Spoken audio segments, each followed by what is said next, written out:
Hey guys, in this episode I'm going to take our neck blank and cut the fret slots.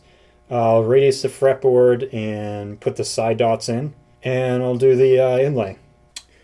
So I've gone ahead and marked the center line of the fretboard, and I've printed off scale templates for where my fret slots are going to lie. I've printed that onto label paper, so I can just go ahead, peel that, and place it right on the fretboard. And I've marked the center line on these templates too, so I can line it up. You can see I've left about 3/16 of an inch at the end of the fretboard.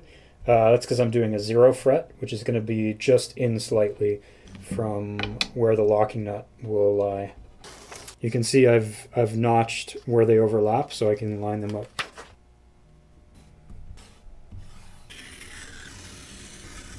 There we go. We've got our marked neck that we can start cutting. So you can see here I've clamped a square block of wood starting at the 24th fret, and I'm using that as a guide for my blade. I make sure it's good and square so that my slots are straight into the fretboard, and I'll just start cutting at the 24th and work my way up to the 0th. And this takes a long time. I'm going a bit deeper than I expect my frets to go, just because radiusing is going to make these slots shallower.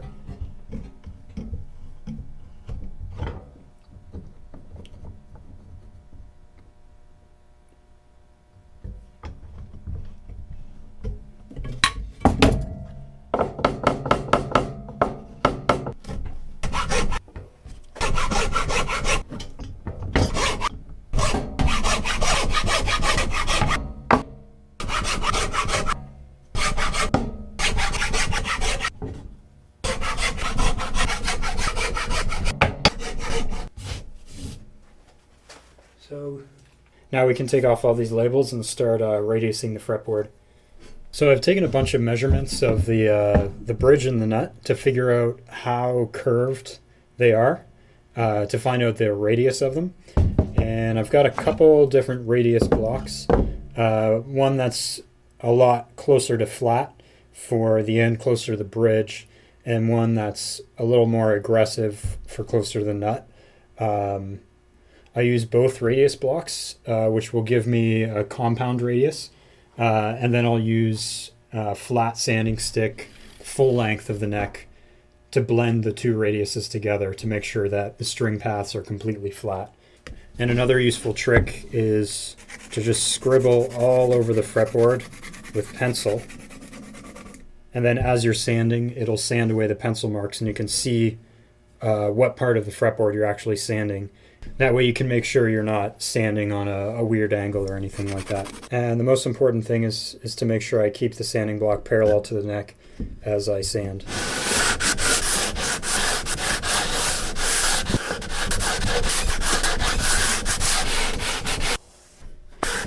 So there you can see the slight radius at the nut and also at the bridge end. Now that it's been radiused, the fretboard is at its final thickness at the edge, and I know where I need to put my side dots.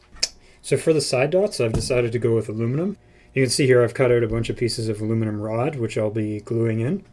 So I've marked along the side of the fretboard where I want the side markers to be, and I've also got a template I've cut out, which I'll be clamping in different positions along the fretboard to drill the holes for the side dots.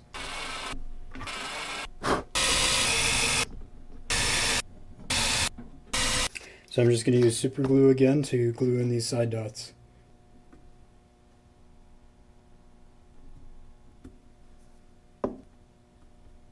So I'll let those completely dry and then I'll file them flush.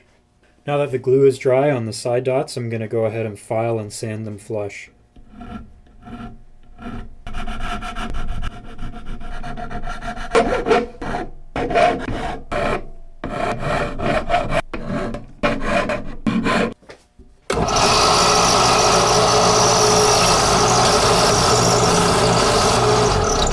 So there you can see our side dots down there, and they really shine and have a lot of contrast.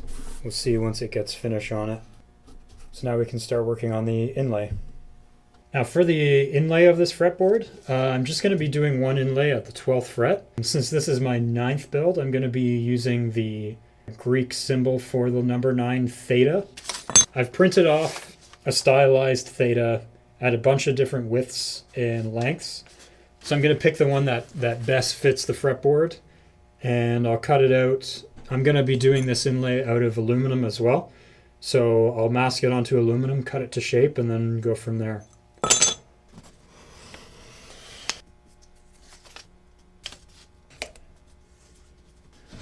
It looks like the winner right there. I'm going to start by boring out the middle of the inlay because it'll be harder to do if I cut out the outline first.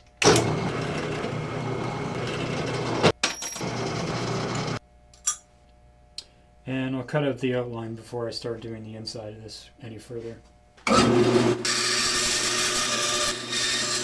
That's actually a pretty neat inlay as is, but we're not done yet. I'm just going to smooth the outside on a belt sander.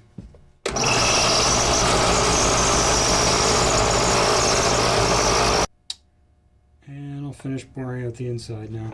So you can see I've connected all those holes, and now I'm just going to use a file to get it down to final dimensions. This is the most tedious part. And I'll cut out the center separately. It's a little more straightforward to make.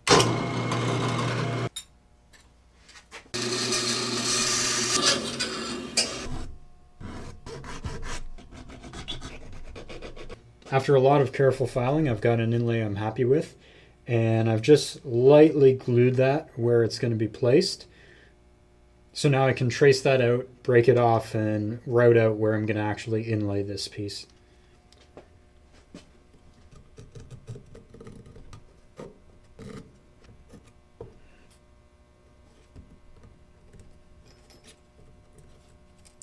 Now that I've carefully traced out the inlay I'm going to do, I'm going to go ahead and bore that all out with a mounted Dremel.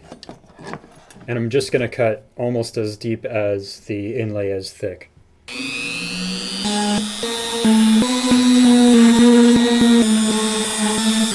Still a bit more work to do. That looks good enough for the ring that it'll clamp in once I give it enough force. I don't want to push it in now or it'll get stuck. So now I'll bore out the inside for the centerpiece. That should do it. Time to glue. And I'm going to be using super glue, my favorite ingredient. I can be messy with this. It'll all get filed and sanded away anyways.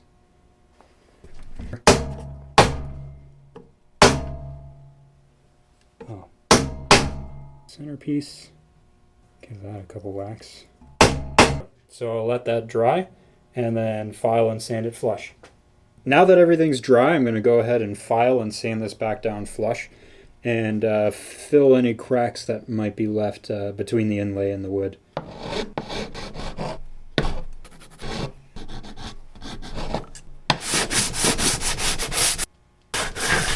There you can see I've filled all the gaps with sawdust and super glue and sanded everything flat and buffed it, and inlay looks great. Feels good.